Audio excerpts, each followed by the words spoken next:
ओम शनिश्चराय नमः। आज शनिवार का दिन शनिदेव की पूजा के लिए है। इस दिन शनिदेव की पूजा करने से वे प्रसन्न होते हैं और भक्तों के कष्ट दूर करते हैं। जिनकी कुंडली में शनि दोष, शनि की 7.5 होती है, उनको शनिवार का व्रत करना चाहिए और शनिवार व्रत की कथा सुननी चाहिए। शनिदेव की इस कथा का श्रवण करने से सभी कष्ट दूर हो जाते हैं और शनिदेव की कृपा प्राप्त होती है। आइए जानते हैं शनिदेव की कथा। एक समय की बात है, सभी ग्रहों में सर्वश्रेष्ठ होने को लेकर विवाद हो गया। वे सभी ग्रह सूर्य, चंद्र, मंगल, बुध, गुरु, शुक्र, शनि, राहु और केतु इंद्रदेव के पास गए। वे भी निर्णय करने में असमर्थ थे, तो उन्होंने सभी ग्रहों को पृथ्वी के राजा विक्रमादित्य के पास भेज दिया, क्योंकि वे एक न्यायप्रिय राजा थे। सभी ग्रह राजा विक्रमादित्य के पास पहुंचे और अपने विवाद के बारे में बताया। राजा विक्रमादित्य ने सोच विचार के बाद 9 धातु स्वर्ण, रजत, कांस्य, पीतल, सीसा, रांझा, रस्ता, अभ्रक और लोहे से सिंहासन बनवाया और उनको क्रम से रख दिया। उन्होंने सभी ग्रहों से इस पर बैठने को कहा। साथ ही कहा कि जो सबसे बाद में बैठेगा वह सबसे छोटा ग्रह होगा। लोहे का सिंहासन सबसे अंत में था, जिस वजह से शनिदेव सबसे अंत में बैठे। इस वजह से वे नाराज हो गए।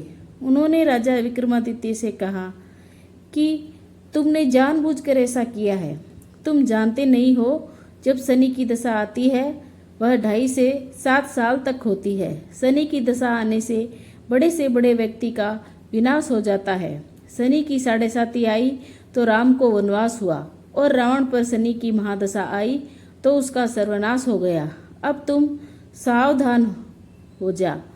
कुछ समय बाद राजा विक्रमादित्य पर शनि की महादशा शुरू हो गई। तब शनिदेव घोड़ों का व्यापारी बनकर उसके राज्य में आए। राजा विक्रमादित्य को पता चला कि एक सौदागर अच्छे घोड़े लेकर आया है, तो उन्होंने उनको खरीदने का आदेश दिया। एक दिन राजा विक्रमादित्य उनमें से एक घोड़े पर बैठे, वो तो उनको लेकर जंगल में भाग गया और गायब हो गया। राजा विक्रमादित्य का बुरा वक्त शुरू हो गया। भूख प्यास से वे तड़प रहे थे, तो एक ग्वाले ने पानी पिलाया, तो राजा ने उसे अपनी अंगूठी दे दी, फिर नगर की ओर चल दिया। एक सेठ यहाँ पानी पिया, उसका नाम उज्जैन का विका बताया। सेठ विका को लेकर घर गया। वहाँ उसने देखा कि एक खूंटी पर हार टंगा है और खूंटी उसे निगल रही है। देखते ही देखते हार गायब हो गया। हार चुराने के आरोप में सेठ ने विका को कोलवाल से पकड़वा दिया। राजा ने विका का हाथ पैर कटवा दिया और नगर के बाहर छोड़ने का आदेश दिया। वहाँ से एक तेली गुजर रहा था। विका को देखकर उस पर दया आई। उसने उसे बैलगाड़ी में बिठाकर आगे चल दिया। उस समय शनि की महादशा समाप्त हो गई। विका वर्षा ऋतु में मल्हार गा रहा था। उस राज्य की राजकुमारी मन भावनी ने अपनी आवाज़ सुनी तो उससे भी विवाह करने की जिद करके बैठ गई। हार कर राजा ने बेटी का विवाह विक्रमादित्य से कर दिया। तभी एक रात शनिदेव ने विक्रमादित्य को सपने में दर्शन दिए और कहा कि तुमने मुझे छोटा कहने का परिणाम देख लिया। तब राजा विक्रमादित्य ने शनिदेव से क्षमा मांगी और कहा कि उनके जैसा दुख किसी को न दे। तब शनिदेव ने कहा कि जो उनकी कथा का श्रवण करेगा और व्रत रहेगा, उसे शनि की दशा से कोई दुख नहीं होगा। शनिदेव ने राजा विक्रमादित्य के हाथ और पैर वापस कर दिए। जब सेठ को पता चला कि वह तो विक्रमादित्य हैं, तो उसने उनका आदर सत्कार अपने घर पर किया और अपनी बेटी श्री कंवरी से उनका विवाह कर दिया।